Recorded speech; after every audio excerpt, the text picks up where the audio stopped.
Marie et Thomas étaient ensemble depuis l'université. Leur histoire s'était construite sur une complicité naturelle, un équilibre entre passion et amitié. Ils aimaient partager leurs rêves, et Marie se voyait déjà vieillir avec lui, leur relation enrichie par les années. Mais tout bascula un soir où Thomas, après une soirée avec des collègues, lui avoua dans un moment d'honnêteté brutale qu'il avait flirté avec une autre femme.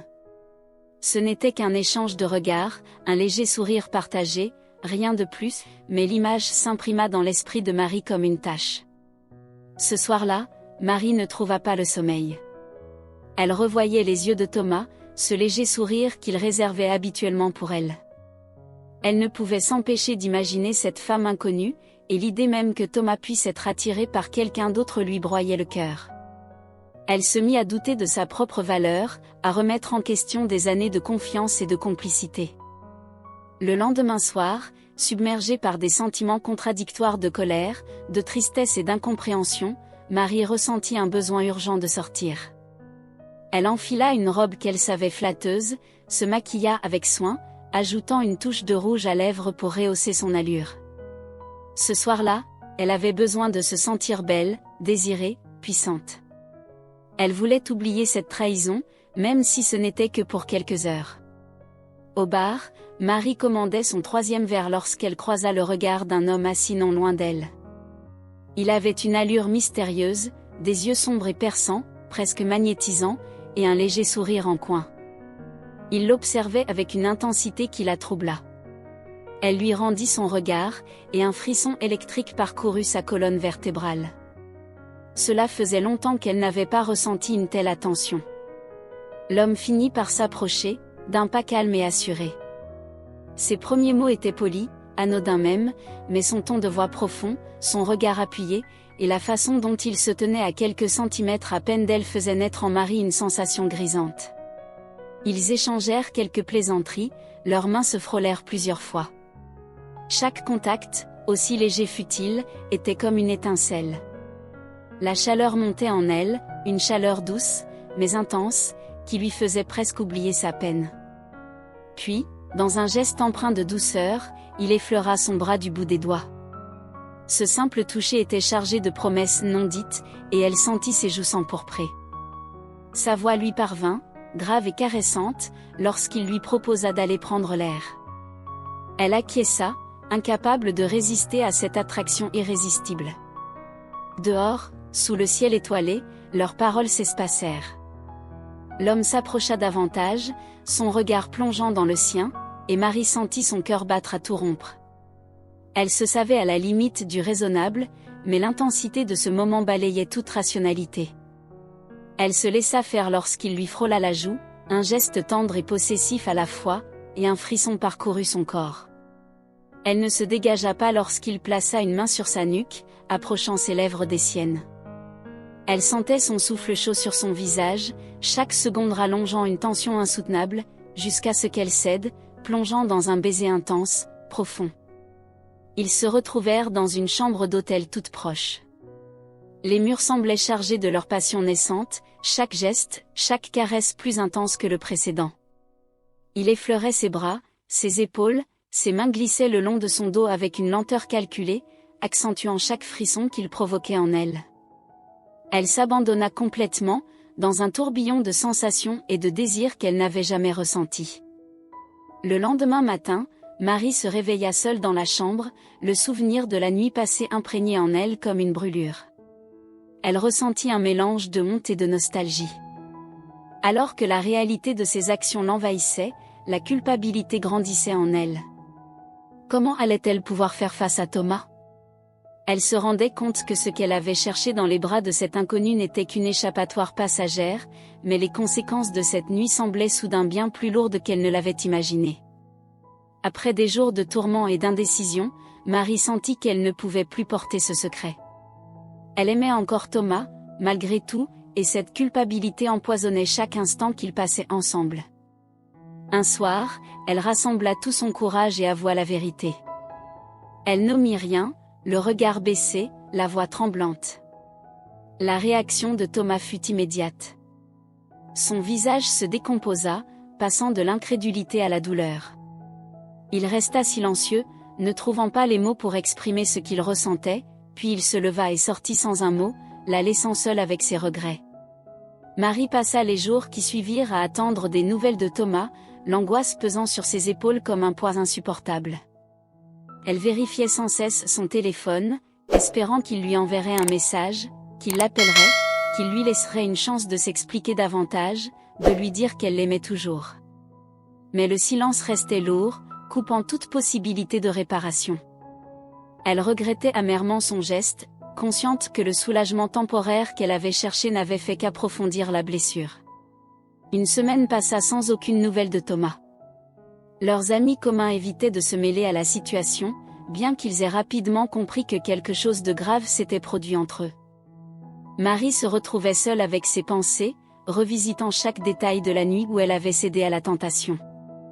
Elle se demandait si elle aurait pu faire un choix différent, si elle aurait pu se montrer plus forte. Mais la réalité s'imposait, elle ne pouvait pas revenir en arrière.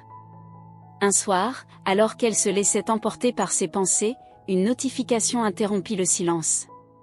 C'était un message de Thomas. Ses mains tremblaient lorsqu'elle ouvrit la conversation, où il avait écrit un message bref, mais lourd de sens: « On pourrait se voir pour parler ?» Marie sentit une vague d'espoir mélangée à la crainte l'envahir. Elle répondit simplement oui, quand tu veux. Ils décidèrent de se retrouver le lendemain dans un café tranquille, un endroit neutre où ils pourraient échanger sans être distraits par les souvenirs de leur relation. Le lendemain, Marie s'apprêta avec soin, consciente que cet échange pourrait bien être décisif pour leur avenir. Elle arriva en avance, le cœur battant, incapable de maîtriser son appréhension. Quand Thomas arriva, il semblait différent, plus distant, avec un air grave qui renforça son malaise. Ils s'installèrent face à face, le silence pesant entre eux. Après quelques minutes de silence, Thomas prit la parole, d'une voix calme mais empreinte d'émotion. « Marie, je t'ai aimée plus que je n'ai jamais aimé quelqu'un. Mais ce que tu as fait, je ne sais pas si je peux l'accepter. » Ces mots étaient durs, mais elle savait qu'elle devait les entendre. Elle acquiesça, retenant ses larmes, tandis qu'il poursuivait: « Je ne dis pas que je suis parfait, et je comprends que mon erreur ait pu te blesser. Mais le choix que tu as fait, ça dépasse tout ce que j'aurais imaginé. » Marie lui raconta son point de vue, essayant de lui faire comprendre la douleur qu'elle avait ressentie ce soir-là, l'impression de perdre la personne en qui elle avait le plus confiance.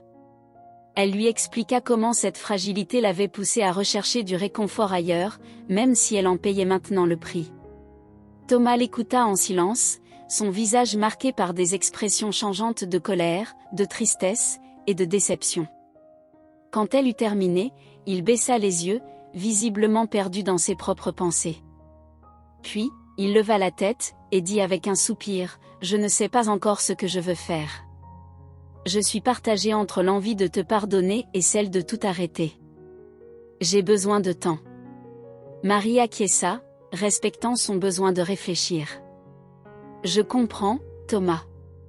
Prends tout le temps qu'il te faut. Je regrette sincèrement ce qui s'est passé.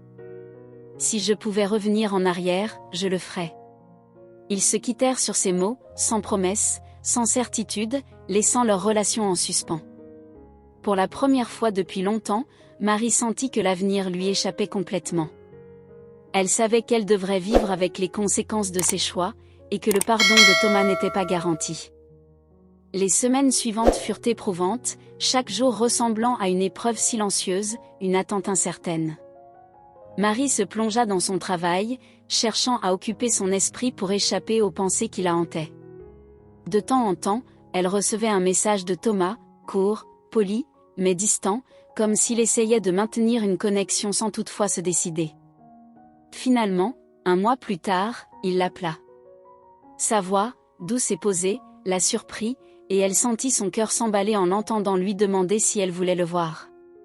Ils se retrouvèrent dans le même café, comme lors de leur dernière rencontre. Mais cette fois, quelque chose avait changé. « Marie, j'ai beaucoup réfléchi », commença-t-il en posant doucement sa main sur la table, ses yeux plongeant dans les siens. « Je ne peux pas oublier ce qui s'est passé. Ça restera toujours quelque part en moi. Mais je veux essayer de reconstruire quelque chose avec toi, si tu le veux aussi. Marie, surprise et émue, sentit ses yeux se remplir de larmes. Elle acquiesça, incapable de prononcer un mot, et ils restèrent assis, silencieux, leurs mains se rejoignant enfin. Le chemin serait long, mais elle savait qu'elle ferait tout pour réparer les torts et regagner la confiance de Thomas. Cette histoire illustre comment la douleur et la tentation peuvent nous entraîner dans des situations qui, au départ, semblent offrir un soulagement temporaire, mais s'avèrent destructrices. Dans un moment de faiblesse, Marie a choisi de fuir sa douleur et son sentiment de trahison en cherchant du réconfort dans un lien éphémère. Elle a appris que les émotions comme la colère et la tristesse ne sont jamais de bons guides pour prendre des décisions importantes. En préférant l'échappatoire à la communication, Marie a fini par créer un fossé encore plus large avec Thomas. Les sentiments humains sont complexes, et il est souvent plus facile de céder aux solutions immédiates que d'affronter la vérité. Mais cette histoire rappelle que les décisions impulsives basées sur des émotions fragiles entraînent souvent des conséquences lourdes. Parfois, ce qui semble être un soulagement immédiat ne fait qu'alourdir notre fardeau, et les secrets accumulés finissent par détruire tout ce que l'on a construit. En partageant son histoire, Marie nous montre la difficulté d'être honnête avec soi-même et avec l'autre dans les moments de crise. Partager ce que l'on ressent, même quand c'est difficile, peut éviter des erreurs et préserver des relations que l'on croyait irrémédiablement perdues. La morale de cette histoire est une leçon puissante sur la tentation, l'honnêteté et le courage dans les relations. Marie, blessée par le comportement de Thomas, s'est laissée séduire par un étranger pour combler le vide laissé par cette trahison.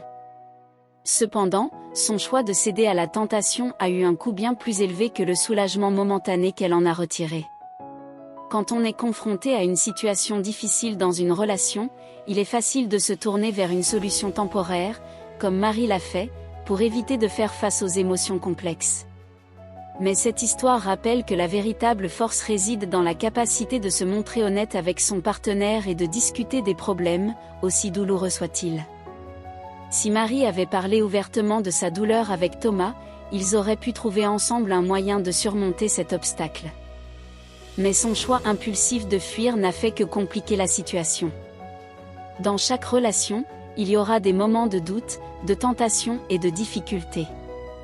Mais les erreurs, si elles sont faites, doivent aussi servir d'opportunité pour grandir, pour comprendre ses propres limites et pour apprendre à mieux communiquer. La tentation peut être forte, mais elle est rarement la réponse.